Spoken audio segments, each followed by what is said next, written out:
The Wyoming Territory in the late autumn of 1872 offered no mercy. The wind howling down from the jagged peaks of the Absaroka Range tasted of crushed ice and impending death. It swept through the muddy, rutted thoroughfare of Oakhaven, biting through the thin calico dress of Sarah Montgomery.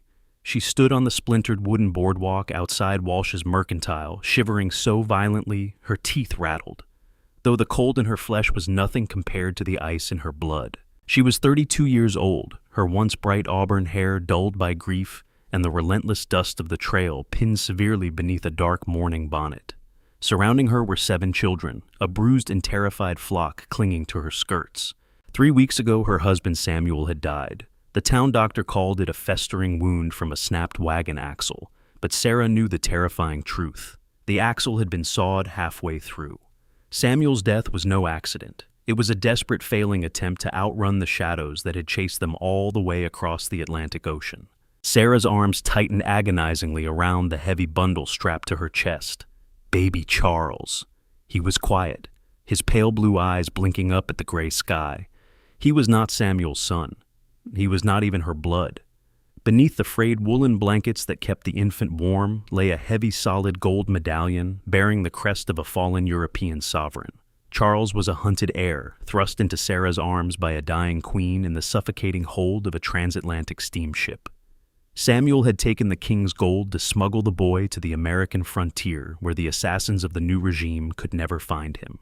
But they had found Samuel, and now Sarah was entirely alone, trapped in a town of scavengers with a target on her back and a staggering debt of $400 owed to the men with cold eyes who ruled Oakhaven. Step up, citizens of Oakhaven," bellowed Mayor Harrison Cobb. He stood on an overturned apple crate, a portly man whose pocket watch chain strained against his expansive stomach. He slammed a wooden gavel against a porch post. A crowd of rough miners, transient cowboys, and opportunistic merchants gathered like vultures. The stench of stale whiskey and unwashed bodies mingled with the wood smoke in the air. "We are gathered to settle the estate of the late Samuel Montgomery," Cobb announced, his voice slicing through the wind. "As the widow Montgomery possesses no assets to satisfy the $400 owed to the First Bank, and to Mr. Walsh's Mercantile, the town council decrees that her labor and the labor of her offspring shall be auctioned to the highest bidders." Sarah closed her eyes, a choked sob tearing at her throat. They called it indentured contracts. It was slavery. Her eldest 14-year-old Thomas stepped in front of his mother. His jaw was set tight, his thin shoulders squared against the encroaching crowd. He placed protective hands on the trembling shoulders of his 12-year-old sister Mary. Beside them, 10-year-old William stared at the mud, while the 8-year-old twins James and John hid their faces in Sarah's apron. 5-year-old Emily wept silently, her tiny fingers clutching the hem of Sarah's dress. Now, Cobb continued adjusting his wire-rimmed spectacles. "No single household can feed a woman in 7 mouths. We shall divide the lots. Mr. Jedediah Walsh takes the widow for household labor. The older boys will be contracted to the logging camps to the north, and the young girls." "No!" The scream ripped from Sarah's lungs, primal and raw. She dropped to her knees on the rough splintered wood, clutching baby Charles so fiercely he let out a startled whimper. "Please, Mayor Cobb, I beg you. I will wash laundry until my hands bleed. I will scrub your floors. Just do not take my children. Do not tear them from me." Jedediah Walsh stepped from the doorway of his Mercantile. He was a lean man with slicked dark hair and the predatory eyes of a starved coyote. He chewed a matchstick, looking down at Sarah with a leering familiarity that made her stomach heave. "Be reasonable, Sarah," Walsh said, his voice a slick, oily drawl. "You can't feed yourself out here. I'm offering you a warm bed in the back of my shop. A woman needs protection. The boys will make themselves useful in the timber camps. The girls will find decent kitchens to sweep." "They are babies, Jedediah." Sarah wept, her pride shattered entirely. "They will die in the camps." "Let's begin," Cobb shouted, ignoring her. "Who starts the bidding for the labor of Thomas Montgomery, age 14? Do I hear $50? On the periphery of the crowd, a shadow detached itself from the gloom of the livery stable. Gideon Cole had ridden into Oakhaven an hour prior, leading 2 heavy pack mules laden with prime winter pelts. He was a man carved from the very granite of the mountains he called home. Standing 6'4", Gideon possessed a massive, heavily muscled frame, hidden beneath a coat of thick buffalo hide and fringed buckskin. A dark, untamed beard obscured his jaw, and a jagged pale white scar slashed across his left cheekbone, a brutal souvenir from a silver-tipped grizzly that had nearly ended his life in the Wind River Range. Gideon hated the settlements. He hated the noise, the greed, and the stench of civilized men. He came down from his high-altitude cabin only to trade furs for powder lead and coffee. He had intended to be gone before the snow began to fall, but the agonizing scream of a mother had stopped him cold. He watched the spectacle with quiet, simmering fury. He knew the absolute brutality of the frontier, but he recognized pure evil when he saw it. He looked at the weeping woman. Then he looked at the children, 7 pairs of wide, terrified eyes. They looked like cornered animals about to be torn apart by wolves. "I have 50 from Mr. Henderson," Cobb called out. "Going once." Gideon's heavy leather-wrapped boots hit the boardwalk. The sound was like falling timber. The crowd parted instantly, men shoving each other out of the way to avoid the path of the towering mountain man. The raw scent of pine needles, wood smoke, and dangerous wilderness rolled off him in waves. He stopped directly in front of the mayor's apple crate, his pale, icy blue eyes locked onto Cobb. "Hold your gavel, little man," Gideon growled. His voice was a deep, gravelly rumble that vibrated through the floorboards, a sound more animal than human. Cobb swallowed hard, taking a step back, his knuckles white on the gavel. "See here, stranger. This is a legal town proceeding. You have no business—" "I asked what the total debt was," Gideon interrupted. He didn't raise his voice yet. The sheer suffocating gravity of his presence commanded the absolute silence of the entire street. $400, Cobb stammered. "I'll take her," Gideon boomed. He turned his head slowly, his piercing gaze sweeping over the astonished townsfolk before settling on the kneeling widow. "I'll take her and all 7 of her children." A breathless silence descended upon Oakhaven.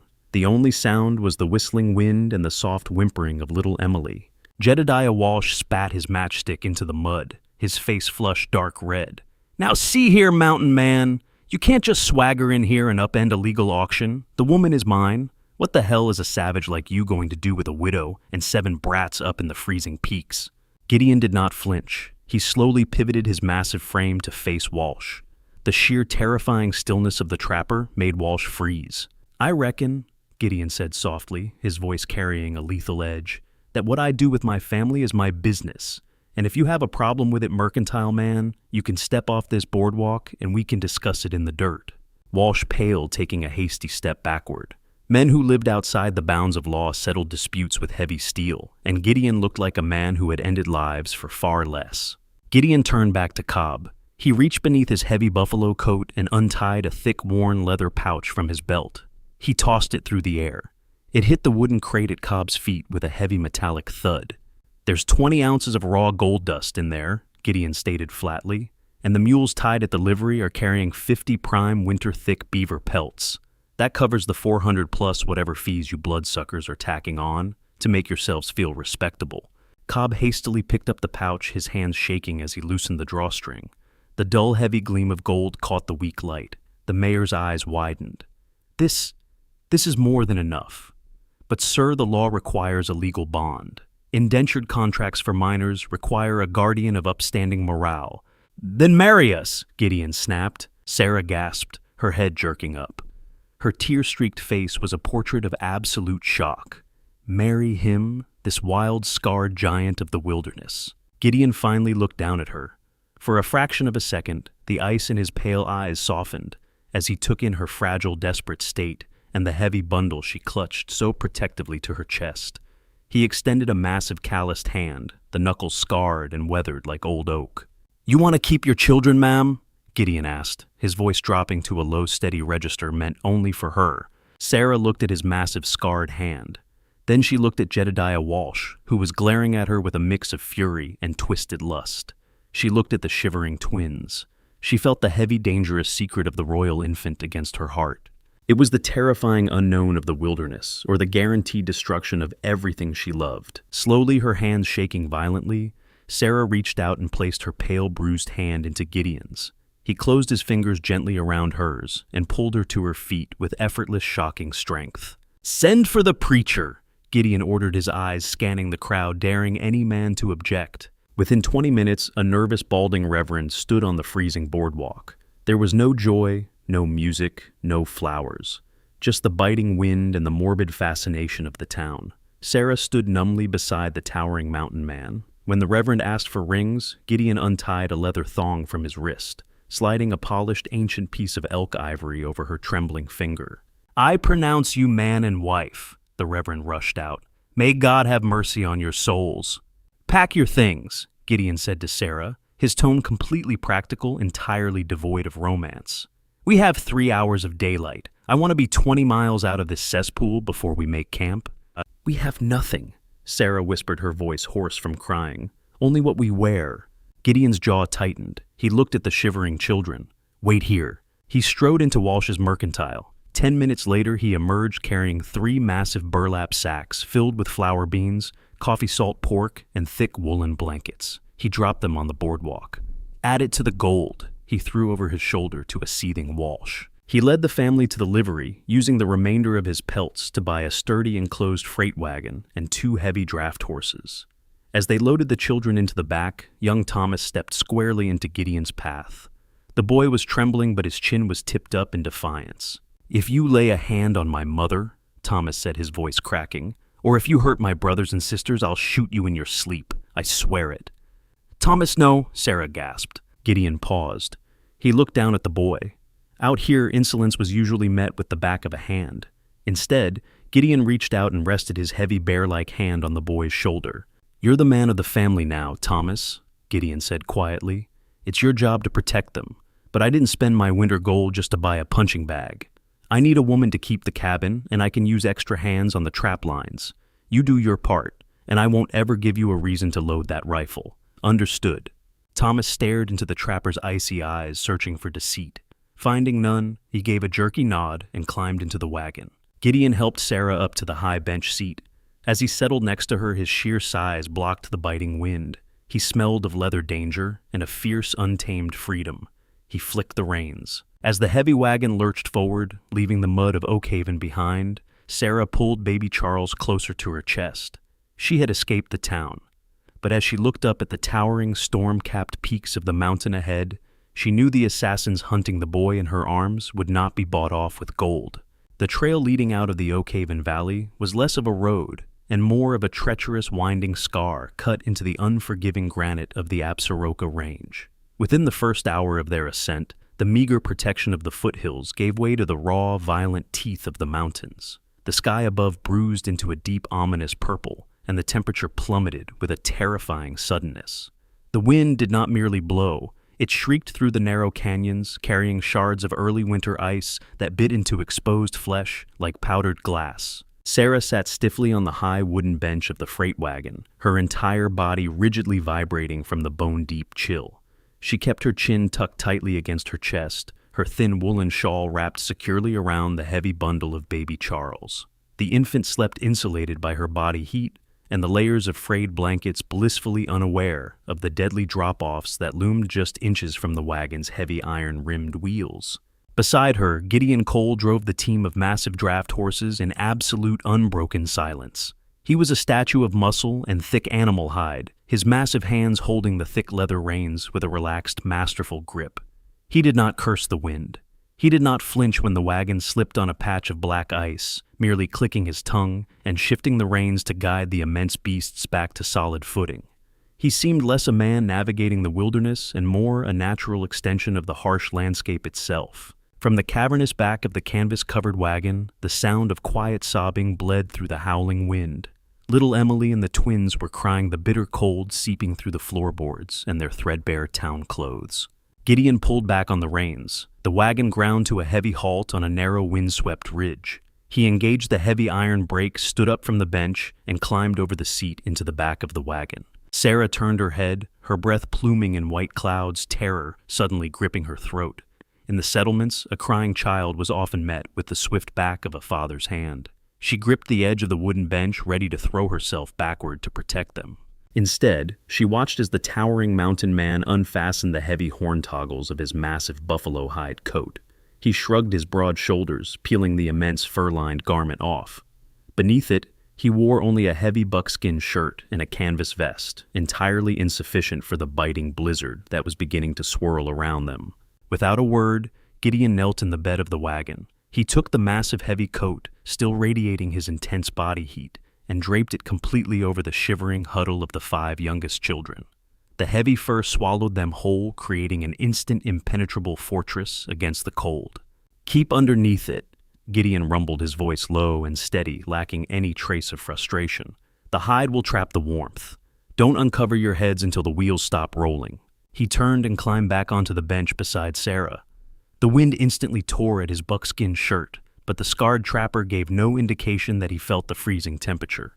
He picked up the reins and clicked to the horses, setting the heavy wagon back into motion. Sarah stared at him, her heart executing a strange, painful flutter in her chest. Samuel, her late husband, had been a man of grand poetic words and hollow promises. He had spoken endlessly of golden wheat fields and easy frontiers, leading them straight into starvation and debt. This wild, scarred stranger beside her had not offered a single word of comfort, yet he had stripped off his only shield against the lethal cold to wrap her children in warmth. She lowered her gaze to the bundle in her arms. Beneath the blankets pressed flat against her sternum was the heavy gold medallion, the seal of a murdered king, the burden she had promised to protect with her life. She thought of the men in the dark suits who had stalked them from the docks of Boston to the rail yards of Chicago. The men who had undoubtedly sawed through Samuel's wagon axle. They were still out there. They were hunting the bloodline of a kingdom, and they would not stop at the edge of the wilderness. For a fleeting, terrifying moment, Sarah wondered if she had just doomed this man. Gideon Cole had bought a widow and her orphans to keep his cabin and run his lines. He did not know he had just purchased a target for foreign assassins. But as she looked at the raw, brutal strength in his scarred jaw and the steady, uncompromising way he commanded the mountain trail, a flicker of something new ignited in the dark void of her grief. It felt dangerously like hope. The ascent took 4 grueling hours. By the time the wagon crested the final timber-choked ridge, twilight had fully surrendered to a pitch-black, roaring winter night. The snow was falling in thick, blinding sheets, accumulating rapidly on the frozen earth. "Whoa!" Gideon called out, his voice cutting through the storm. Sarah peered through the swirling whiteout. Set back against a sheer wall of ancient, towering lodgepole pines stood the cabin. It was not the flimsy, drafty shanty she had expected. It was a fortress. Built from massive hand-hewn logs, the structure was wide and low to the ground, designed to withstand the crushing weight of mountain snows and the ferocious gales of the high country. The roof was pitched steeply, and heavy wooden shutters bound with thick iron hinges sealed the windows tight. It looked less like a house and more like a stronghold. Gideon secured the horses and immediately set to work. He did not tell Sarah to move. He simply lifted her down from the high bench, his massive hands wrapping around her waist, setting her gently into the knee-deep snow. He then went to the back, pulling the children from beneath the buffalo hide, one by one, handing the younger ones down to Thomas and William. "Get them inside," Gideon instructed Thomas, tossing the boy a heavy iron ring of keys. "I'll see to the team." Sarah hurried the children toward the heavy oak door. Thomas fumbled with the key, his hands numb, but managed to throw the heavy deadbolt. They pushed inside. The cabin was freezing, trapped in the deep chill of Gideon's absence, and completely dark. The air smelled of cured leather, dried sage, and the faint ghostly scent of old wood smoke. Sarah huddled the children in the center of the room, keeping them wrapped in the blankets, waiting in the pitch black. 10 minutes later, the heavy door groaned open, letting in a swirl of snow, before Gideon shoved it shut behind him, dropping the massive iron bar into place across the frame. The sheer finality of the sound, the heavy thud of timber and iron, sent a strange shiver down Sarah's spine. The wilderness was locked out. Gideon moved through the absolute darkness with the practiced ease of a nocturnal predator. Within moments, the sharp scrape of flint and steel echoed through the room. A spark caught the dry tinder he had prepped in the massive stone hearth that dominated the entire back wall of the cabin. He fed the infant flame with dry pine needles and cedar shavings, his large hands moving with surprising gentleness until the fire roared to life, casting a warm, flickering golden light across the interior. The hearth was magnificent, built from smooth river stones, radiating a heat that began to push the bitter cold back into the corners of the room. Gideon threw 3 massive split logs onto the fire, the wood popping and hissing. "Bring them to the fire," Gideon said, not turning around as he stood and brushed the ash from his buckskins. Sarah ushered the shivering children toward the hearth. They collapsed onto the braided rag rug that covered the heavy plank floor, extending their small purple hands toward the life-saving warmth. The physical sensation of thawing out was almost painful. The twins began to whimper as the blood rushed back into their numb fingers, but the heat was a magnificent, overwhelming relief. Gideon did not waste a moment. He moved to a large wooden larder in the corner of the room, returning with a heavy iron skillet, a slab of salted pork, and a jar of preserved beans. He hooked a cast-iron kettle over the flames, filling it with water from a covered barrel to boil coffee. The cabin revealed in the firelight was immaculate. It was devoid of any feminine touch. There were no curtains, no decorative doilies, no delicate china. The walls were adorned with the tools of survival: massive steel animal traps hanging from iron pegs, stretched hides curing on wooden frames, and an arsenal of meticulously oiled firearms resting in a rack by the door. Yet, the floors were swept clean, the table was scrubbed pale, and a massive bed piled high with thick furs sat in the far corner. It was a place built strictly for keeping death at bay. Soon the rich, heavy scent of frying fat and bubbling beans filled the cabin. The children's stomachs growled audibly. Gideon portioned the hot food onto tin plates, handing the first and largest portion to Sarah. She took it with trembling hands, the warmth of the metal seeping into her palms. She fed little Emily first, then ate a few bites herself, the rich, salty pork restoring a fraction of her depleted strength. As the children ate ravenously, huddled together in the golden glow of the fire, Gideon walked over to Thomas. The 14-year-old looked up, his jaw tightening, clearly expecting the heavy labor to begin immediately. Gideon pointed a calloused finger toward a neatly stacked cord of chopped wood resting just inside the door. "Fire means life up here, Thomas," Gideon said, his voice rumbling softly over the crackling flames. "This hearth never goes cold until the spring thaw. It is a full-time job keeping the beast fed. That woodpile is your responsibility now. You let it run low, we all freeze. Do you understand?" Thomas looked at the massive pile of wood, then up at the towering mountain man. There was no threat in Gideon's tone, only the absolute, undeniable truth of survival. Gideon was entrusting him with the life of the family. Thomas straightened his back, a newfound maturity settling over his thin shoulders. "I understand, Mr. Cole. The fire won't go out." "Gideon," the trapper corrected quietly. "You call me Gideon." Sarah watched the exchange from the hearth, cradling Charles against her chest. The wind continued to rage outside, battering the thick log walls with the fury of 1,000 demons. But inside the fire cracked, the children were full, and the scarred giant stood watch over the door. For the first time since she had boarded that cursed ship across the Atlantic, Sarah Montgomery closed her eyes and allowed herself to believe that they were safe. The blizzard raged for 3 days and 3 nights, burying the Absaroka range under 4 feet of merciless drifting snow. The cabin, however, held fast. Inside the thick walls of lodgepole pine, a fragile rhythm of survival began to take root.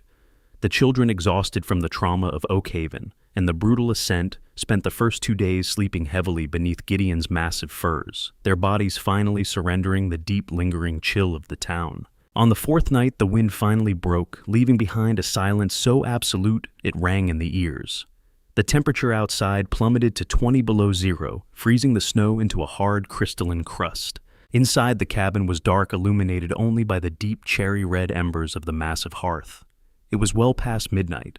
The children were asleep, their breathing a soft, collective cadence in the quiet room.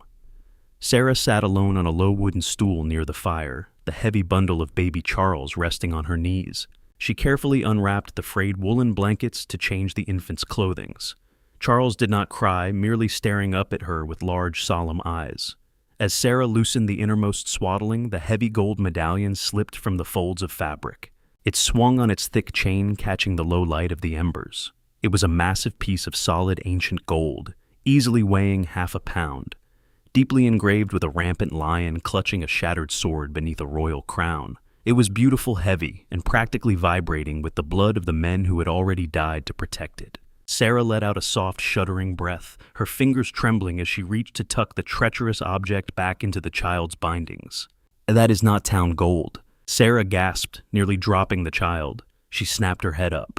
Gideon Cole stood in the deep shadows near the door. He moved with a terrifying absolute silence for a man of his immense size. He wore only his buckskin trousers, his broad, heavily scarred chest bare to the cold air of the cabin. His pale blue eyes were fixed intensely on the medallion resting against the baby's chest. Panic seized Sarah's throat like a physical hand. She pulled Charles tightly to her breast, her eyes wide, darting toward the door, calculating a frantic, impossible escape into the freezing night. He would throw them out. He would take the gold and cast them into the snow. Or worse, he would recognize the danger it brought and kill them himself to save his own life. Gideon took a slow, deliberate step forward, entering the warm glow of the firelight. He did not reach for his rifle. He did not look angry. He simply looked down at her with a heavy, expectant silence. "Who is hunting you, Sarah?" he asked. His voice was a low rumble, barely louder than the popping of the embers. Tears welled in Sarah's eyes, hot and fast, spilling over her pale cheeks. The absolute exhaustion of carrying the secret finally broke her. "His name is not Charles," she whispered, her voice fracturing, "and he is not Samuel's son. He is not even my blood." Gideon slowly knelt on one knee beside the hearth, bringing his massive frame down to her eye level. He rested his scarred forearms on his thighs, waiting. 3 months ago, Sarah choked out, Samuel and I booked passage on a freighter out of Liverpool bound for Boston. We had nothing. Samuel thought America would be our salvation. On the second night of the crossing, there was a commotion in the lower decks. A woman. A noble woman bleeding to death from a gunshot wound. She had the baby hidden in a woven basket. Sarah looked down at the infant, a tear falling from her chin onto the boy's soft cheek. She was a Queen Gideon, or a duchess. I don't know the politics of the old world, but her kingdom had fallen. The men who took the throne ordered the execution of her entire bloodline. She begged Samuel to take the child. She gave him this gold and a purse of coins and made him swear on his immortal soul to lose the boy in the American frontier where the assassins could never find him. Gideon's jaw tightened slightly, his eyes shifting from the crying woman to the silent infant. "Samuel was a fool," Sarah wept bitterly. "He spent the coins on bad debts and cheap whiskey. We made it as far as Wyoming, but they found us. 2 men in heavy black coats. They stalked us from the train yards in Cheyenne. When we started the descent into Oakhaven, the wagon axle snapped. It didn't just break Gideon. I saw the marks. It had been sawed. Samuel bled to death in the dirt, and I was left with a target on my back and a king in my arms." She looked up at the scarred mountain man, her heart pounding a frantic rhythm against her ribs. "You must send us away. If they find out I am here, they will bring an army up this mountain. They will kill you, Gideon. You bought a widow, but you inherited a war." Gideon stared at the heavy gold crest. He reached out with one massive calloused hand. Sarah flinched, but he bypassed the gold entirely. Instead, he gently brushed the back of his massive knuckle against the infant's cheek.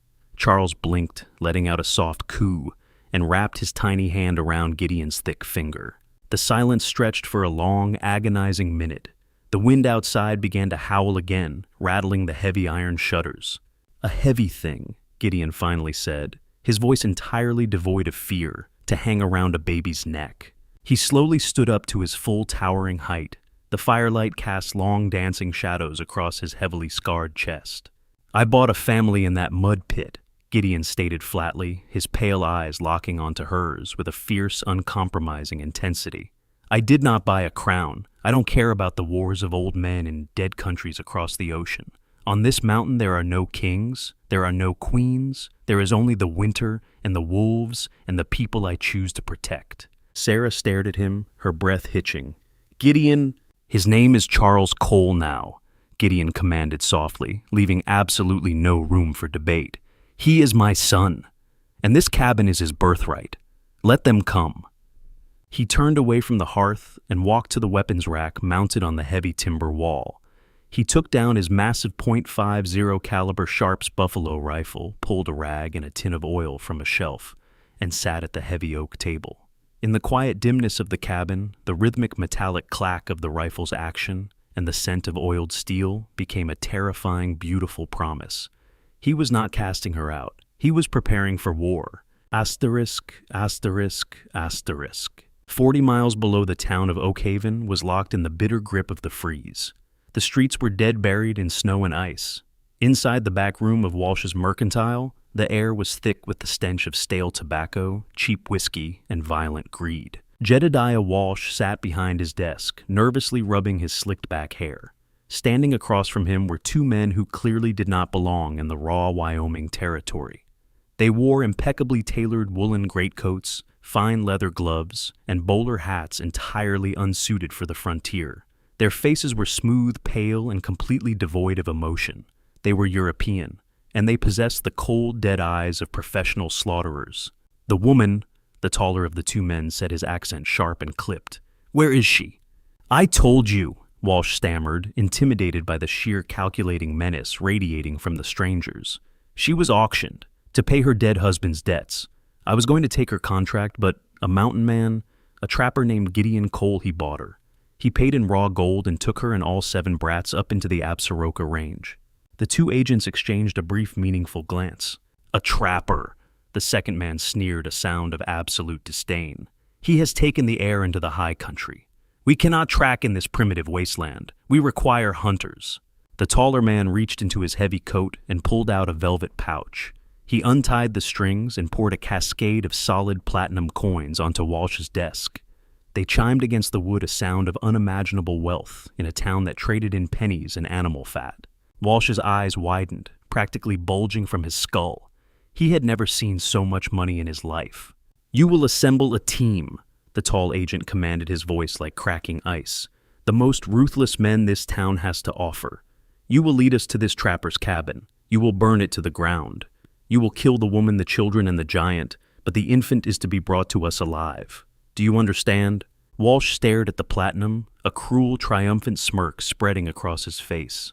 The humiliation he had suffered at the hands of Gideon Cole burned in his chest like acid.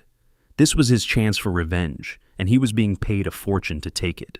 "I know just the man," Walsh said, sweeping the coins into his drawer. "Hiram Blakesley. He's a bounty hunter, meaner than a gut-shot grizzly.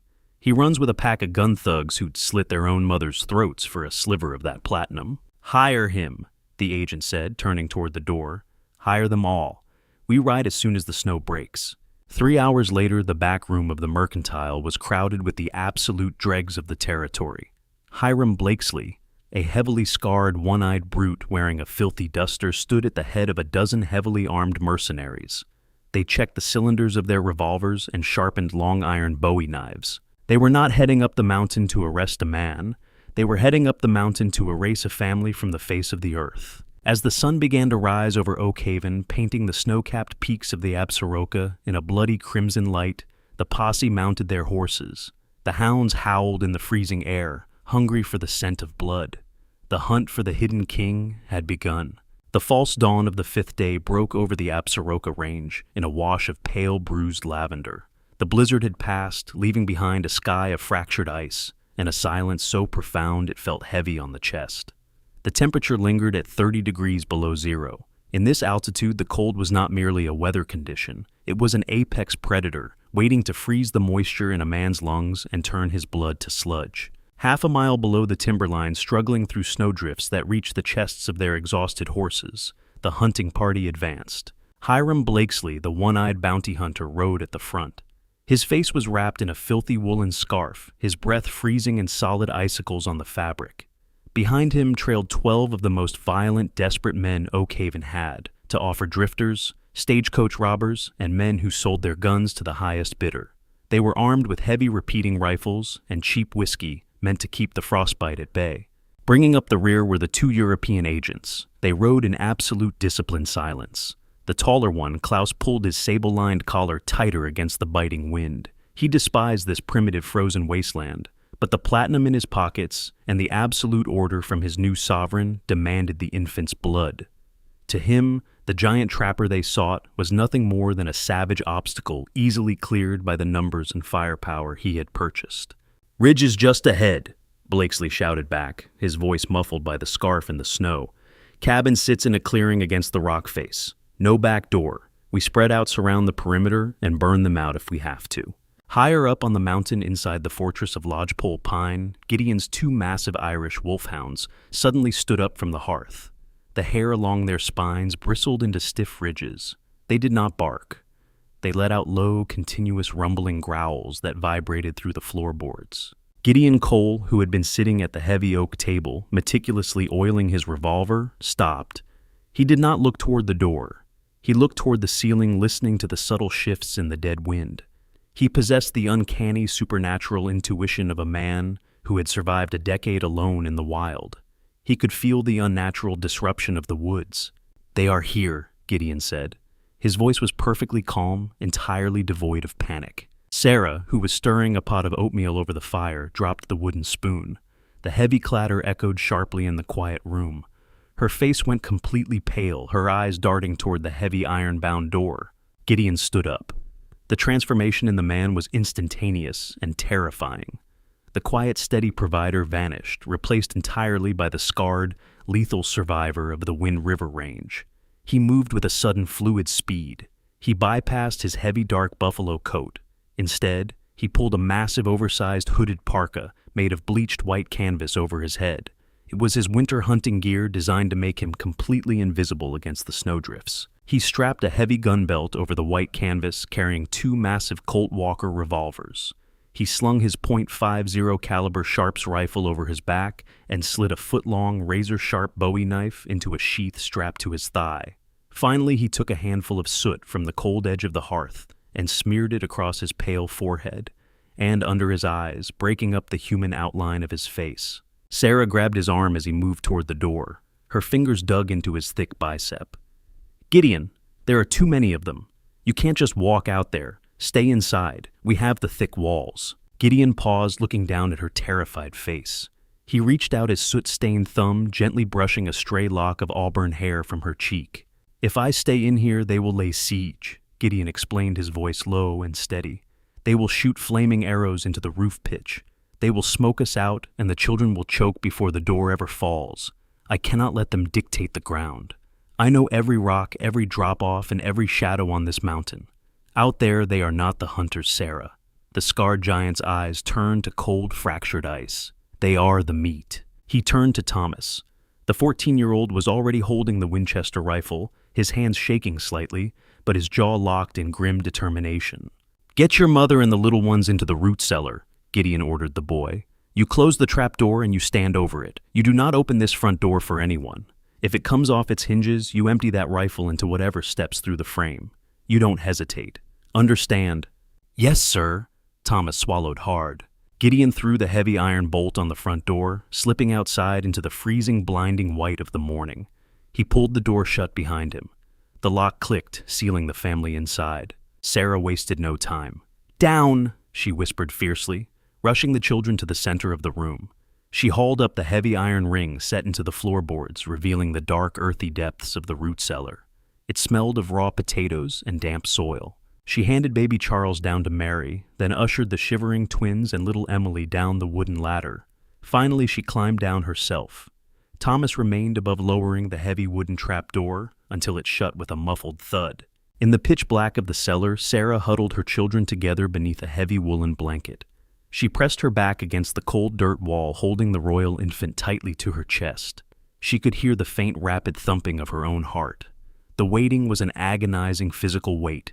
They were buried alive, listening to the muffled silence of the world above, waiting for the devil to arrive. Outside the mountain was a sprawling canvas of lethal white. Gideon Cole did not walk down the main trail to meet his attackers. He moved laterally into the dense, snow-laden timber, climbing higher onto the steep ridges that overlooked the natural funnel leading to his cabin. With his white parka and his silent, rolling gait, he dissolved entirely into the landscape. He became a ghost. 300 yards below, the posse breached the final tree line. Blakesley held up a gloved hand, halting the men. The cabin sat silently in the distance, a thin wisp of smoke rising from its stone chimney. "Dismount," Blakesley hissed. "They know we're coming. The horses will make too much noise in this crust. We move in on foot, spread out, circle the perimeter." The mercenaries swung down from their saddles, their heavy boots crunching loudly in the freezing snow. They fanned out into a wide semicircle, gripping their rifles with numbed fingers. The 2 European agents remained on horseback, watching from the safety of the tree line. A mercenary named Higgins, a man with a scarred lip and a nervous twitch, took the far left flank. He pushed through a thicket of snow-draped pines, his eyes fixed on the side window of the cabin. The snow was up to his thighs, making every step a grueling, exhausting effort. He paused, leaning against a massive pine trunk to catch his breath. A shadow detached itself from the branches directly above him. Higgins never even had the chance to inhale. A massive leather-gloved hand clamped over his mouth, with the crushing force of an iron vice, snapping his head violently backward. Before he could raise his rifle, the 12-inch blade of Gideon's Bowie knife slid effortlessly upward, sliding through the thick wool of Higgins' coat and plunging deep into his ribs, puncturing his lung. Gideon held the thrashing man in a brutal, silent embrace until the fighting stopped. He lowered the lifeless body gently into the deep snow, ensuring no sound echoed across the valley. 1 down, 14 left. 50 yards to the right, 2 more mercenaries were pushing through a narrow ravine.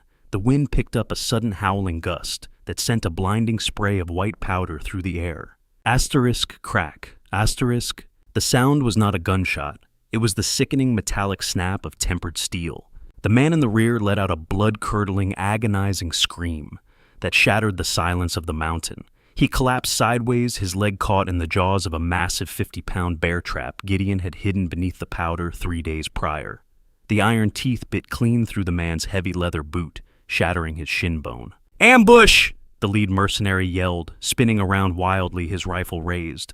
"Where the hell is he?" He scanned the blinding white terrain, searching for a shooter. He looked for a man in a coat.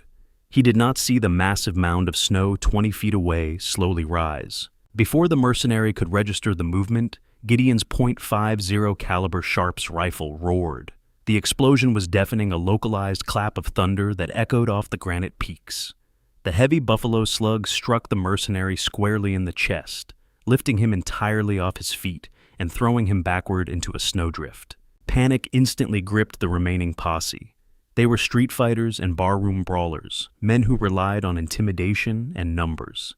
But out here in the blinding, freezing expanse of the Absaroka, their numbers meant nothing. They were fighting the mountain itself. "Fire! Open fire!" Blakesley screamed, pointing his revolver wildly at the tree line. The mercenaries unleashed a blind, panicked volley of lead into the woods. Bark exploded from the pines, and snow rained down from the branches, but they were shooting at shadows. Gideon had already moved. He reloaded the single-shot Sharps as he sprinted in a low crouch through a trench of deep snow. He flanked the center of the line, emerging behind a cluster of boulders.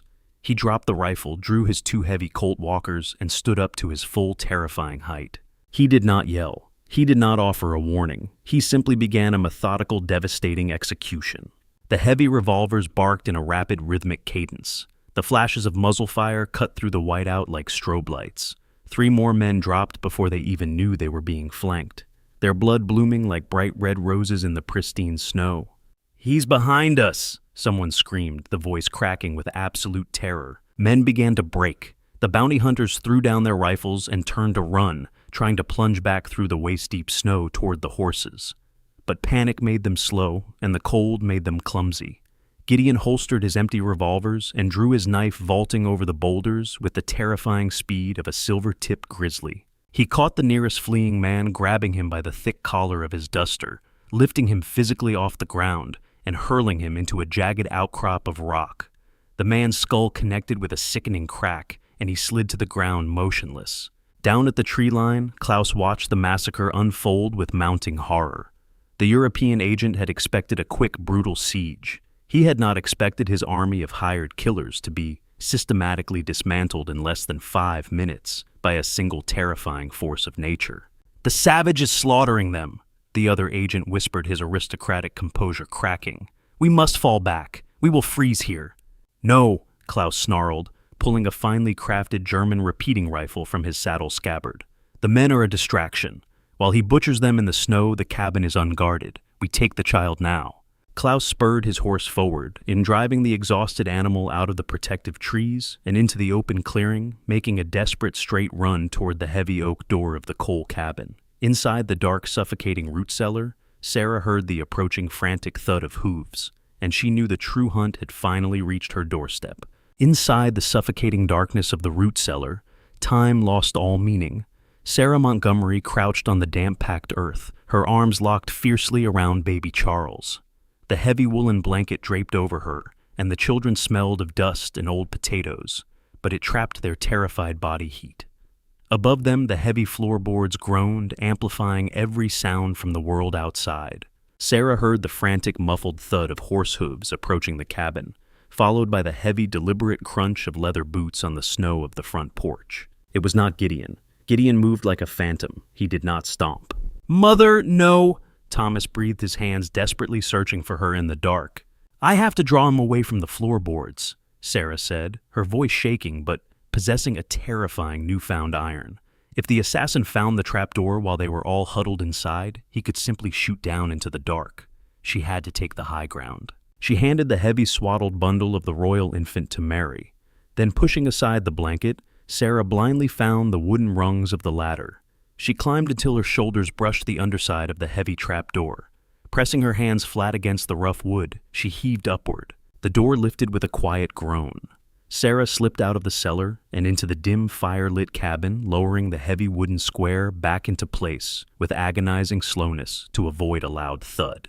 She dragged the heavy braided rag rug over the seam, completely hiding the entrance. She turned just as a tremendous splintering crash echoed from the front of the cabin. Klaus, the European agent, had realized the massive oak front door was barred from the inside. He did not waste time trying to kick it down. Instead, he took a heavy iron crowbar from his saddle and violently smashed it into the iron hinges of the heavy wooden window shutter. Asterisk, crack, snap. The thick iron rusted and gave way.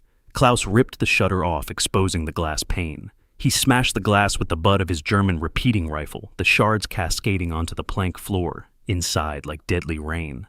A blast of freezing wind howled through the shattered window, immediately fighting the warmth of the hearth. Sarah did not scream. She moved with a silent, desperate speed toward the mantel. She grabbed Gideon's heavy double-barreled shotgun, breaking the action to verify the 2 brass shells, just as the trapper had shown her.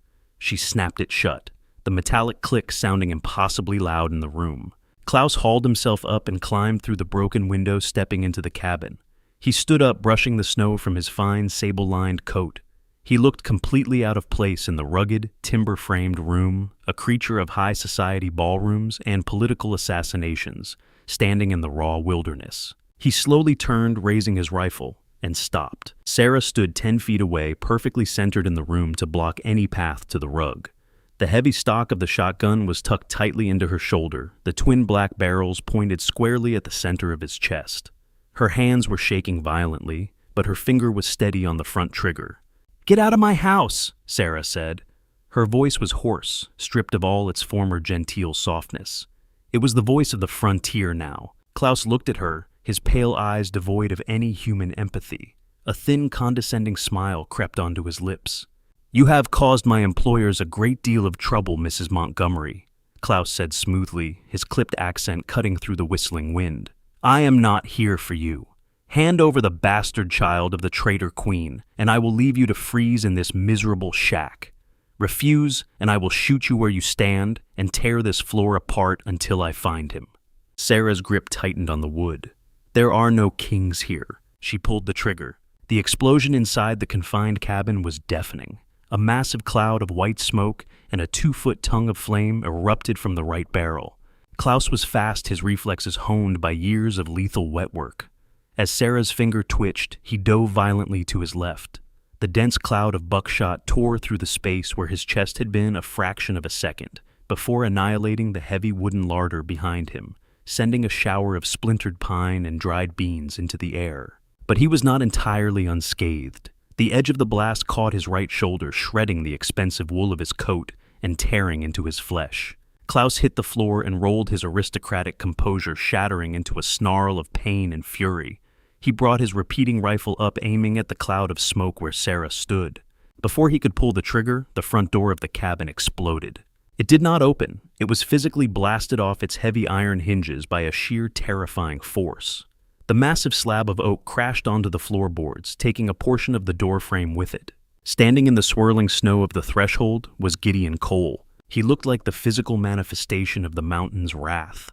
His white canvas parka was stained heavily with fresh, bright crimson blood, some of it his own, but most of it belonging to the men he had butchered in the snow. His dark beard was matted with ice, and his pale eyes burned with a lethal, unrestrained violence that defied description. Klaus gasped, scrambling backward on the floor, trying to swing his rifle toward the giant. "You—" "My house!" Gideon roared, a sound that vibrated the very foundation of the cabin. Klaus fired wildly. The bullet grazed Gideon's ribs, tearing through the canvas and buckskin, but the massive trapper did not even flinch. He crossed the room in 2 terrifying ground-eating strides. He didn't use a gun. He didn't use his knife. Gideon reached down, grabbed the barrel of Klaus's rifle with his left hand, and violently wrenched the weapon from the assassin's grip, tossing it into the roaring hearth. With his right hand, Gideon seized Klaus by the throat, lifting the grown man entirely off the floor with one arm.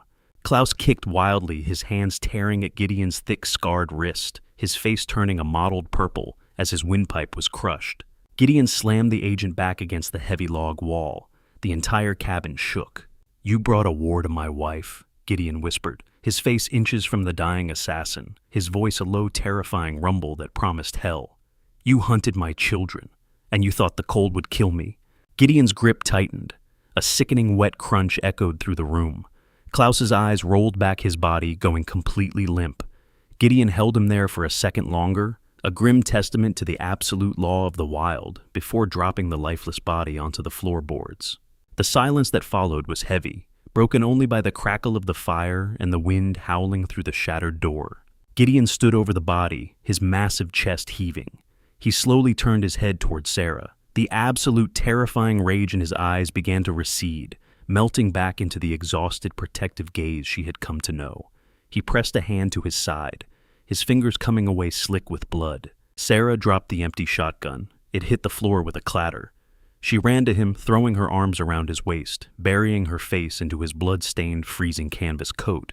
She didn't care about the gore or the ice. He was the warmest, safest place on the entire earth. Gideon let out a long, shuddering breath, wrapping his massive, heavy arms around her trembling shoulders, holding her tight against him.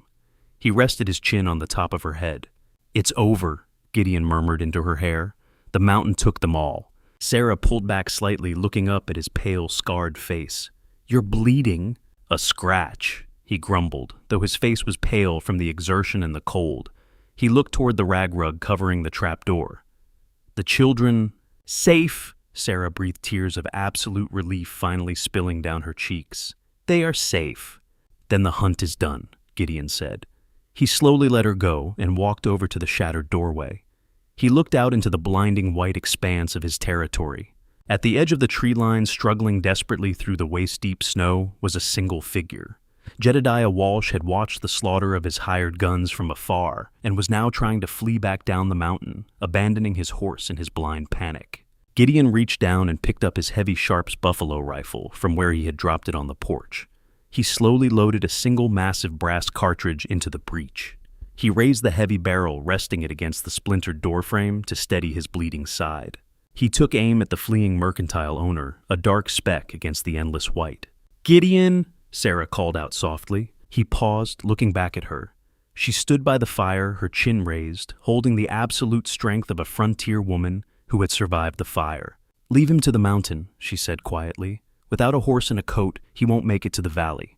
Gideon looked back at the floundering, terrified figure of Walsh. The temperature was dropping fast. The snow crust was hardening. He lowered the rifle. Sarah was right. Sometimes the wilderness delivered a justice far more absolute than a bullet.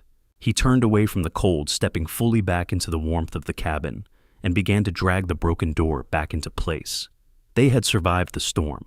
The silence that reclaimed the cabin was no longer the heavy, suffocating quiet of a siege. It was the absolute echoing stillness of a conquered storm. Outside, the brutal winter wind continued to howl across the jagged peaks of the Absaroka range, but it could no longer reach them. The mountain had exacted its toll, burying the mercenaries and the foreign assassins beneath a sea of white. Inside the cabin, the heavy iron-bound door was wedged back into its shattered frame, barricaded with the massive oak table to keep the freezing draft at bay. The fire in the hearth blazed fiercely, casting a warm, flickering golden light over the aftermath of the violence. Gideon Cole sat on the edge of the heavy timber bed, his massive blood-stained canvas parka discarded on the floor. He had stripped off his buckskin shirt, revealing a torso mapped with a lifetime of brutal survival. Deep claw marks from the Wind River grizzly tore across his left shoulder, and older jagged scars painted a history of a man who had fought the wilderness and won. But the freshest wound was a deep, ugly crimson groove along his lower ribs, where the European agent's bullet had torn through his flesh. Sarah Montgomery knelt beside him, a basin of steaming clean water resting on the floorboards. She held a clean linen cloth, her hands steady as she gently bathed the gunshot wound. The water quickly turned pink, but the bleeding had slowed. Gideon did not flinch as the hot water touched his raw flesh. He sat perfectly still, his massive chest rising and falling in a slow rhythmic cadence. His pale blue eyes, no longer burning with the lethal, terrifying violence of the hunt, were fixed entirely on her. "No, the bullet passed clean through the meat," Sarah said quietly, her voice a soft murmur in the quiet room. "It didn't touch the bone, but it will need to be stitched." "Do it," Gideon rumbled softly. Sarah moved to the larder, retrieving a bone needle and thick catgut thread. She returned to his side, taking a deep, fortifying breath. She had sewn torn calico and mended heavy wool, but piercing the living flesh of the giant who had just slaughtered an army to protect her children was entirely different. She pressed the needle to his skin. Gideon's massive hand reached out gently, wrapping around her trembling wrist. "Steady," he whispered. "You are stronger than this mountain, Sarah. I saw it when you pulled that trigger." Sarah looked up into his eyes. The absolute unwavering belief she found there steadied her soul. She nodded, and with a practiced, deliberate motion, she began to stitch the wound closed. They sat in intimate proximity, the harsh scent of gunpowder and blood, slowly giving way to the smell of wood smoke and clean linen. "You risked everything," Sarah whispered as she tied off the final knot, cutting the thread with a small iron blade. "They would have killed you, Gideon, for a family that isn't even yours." Gideon looked down at her. He reached up his massive calloused hand, gently cupping her jaw. His thumb, rough as sandpaper, brushed a dried tear from her cheek. "A piece of paper in Oakhaven didn't make you mine," Gideon said, his voice dropping to a low, gravelly register that vibrated straight through to her bones. "And the blood in your veins doesn't make those children mine. The choice makes it real. I chose you on that boardwalk, Sarah, and I chose to hold this door. You gave me something worth bleeding for. You are my family." Sarah closed her eyes, leaning her face into the warmth of his heavy palm. The marriage of survival forged in desperation and ice had completely transmuted in the fire of the siege. It was no longer an arrangement. It was a profound, unbreakable devotion. She leaned forward, pressing her lips gently, fiercely against the jagged white scar on his cheek, sealing a vow that no church and no territory could ever break. Asterisk, asterisk, asterisk. 4 months later, the violent iron grip of winter finally shattered. Spring in the high Absaroka did not arrive gently. It exploded. The immense snowpack melted, sending millions of gallons of freezing, crystal-clear water roaring down the North Fork of the Shoshone River. The valleys turned a vibrant, impossible shade of emerald green, and the air was thick with the scent of blooming sage and damp, fertile earth. The fortress of pine had been transformed into a sprawling, thriving homestead. Sarah stood on the heavy wooden porch, the warm May sun kissing her face. The dark mourning bonnet and the faded threadbare calico dress of Oakhaven were long gone. She wore a sturdy dress of deep blue wool, her auburn hair braided beautifully down her back. She looked healthy, radiant, and fiercely alive. Down by the tree line, Thomas, now 15 and visibly broadened by a winter of heavy labor, was skinning a mule deer he had tracked and dropped himself. Beside him, 10-year-old William was meticulously scraping a beaver pelt, mimicking the precise motions he had watched Gideon perform 100 times. The boys were no longer terrified orphans. They were frontiersmen forged by the wilderness and guided by a giant. The twins James and John chased one of the massive wolfhounds through the tall grass, their laughter echoing off the canyon walls, while Mary and little Emily sat near the garden plot, braiding wildflowers into crowns. The front door creaked open behind Sarah. Gideon stepped out onto the porch. He was immense, a towering fixture of the landscape, wearing his buckskins and smelling of the raw, beautiful earth. He stepped up behind Sarah, wrapping his massive arms around her waist, pulling her back against his broad chest. He rested his chin on the top of her head, watching the children play in the valley below. In Sarah's arms rested baby Charles. He was a year old now, a robust, laughing child with bright blue eyes and a crown of golden hair. The heavy gold medallion of the murdered king was no longer strapped to his chest. It was buried deep beneath the floorboards of the cabin, sealed in a heavy iron box, completely forgotten. The assassins were dead. The foreign agents were frozen under the snows of Dead Man's Ridge, their bones scattered by the wolves. The kingdom across the ocean could burn or flourish. It no longer mattered. Because out here in the vast, untamed expanse of the Wyoming territory, Charles was not an heir. He was a son. The high passes are clear, Gideon rumbled softly, his voice a comforting vibration against her back. I'll take the wagon down to Cody next week. Trade the winter pelts for cattle. It's time to build a real herd. Sarah leaned her head back against his shoulder, looking out at the magnificent, sprawling kingdom of pine and granite they had conquered together. Jedediah Walsh and the horrors of the flesh auction felt like a lifetime ago, a bad dream banished by the rising sun. We need a bigger garden, Sarah murmured, a contented smile playing on her lips, and another room built onto the cabin before the snows return next winter. Gideon turned her gently in his arms, his pale blue eyes warm and deeply affectionate. He looked down at the woman who had brought life back into his silent, solitary world. He brushed a stray auburn curl behind her ear. "Whatever you want, Mrs. Cole," the scarred mountain man whispered. "You are the queen of this mountain." He kissed her deep and slow beneath the shadow of the peaks, a wild, untamed love born in the harshest place on earth, proving that while the frontier could break a man's bones, it could never touch his soul. Today, deep in the archives of Park County, Wyoming, faded property deeds and yellowed birth records tell the true tale of Gideon and Sarah Cole. They didn't just survive the merciless Absaroka frontier, they mastered it. Their sprawling cattle ranch became a legendary sanctuary in the West, standing as a historic testament to a desperate mother's courage, a royal secret buried in the snow, and a wild mountain man's stunning, redeeming choice to buy a family and forge a kingdom of his own.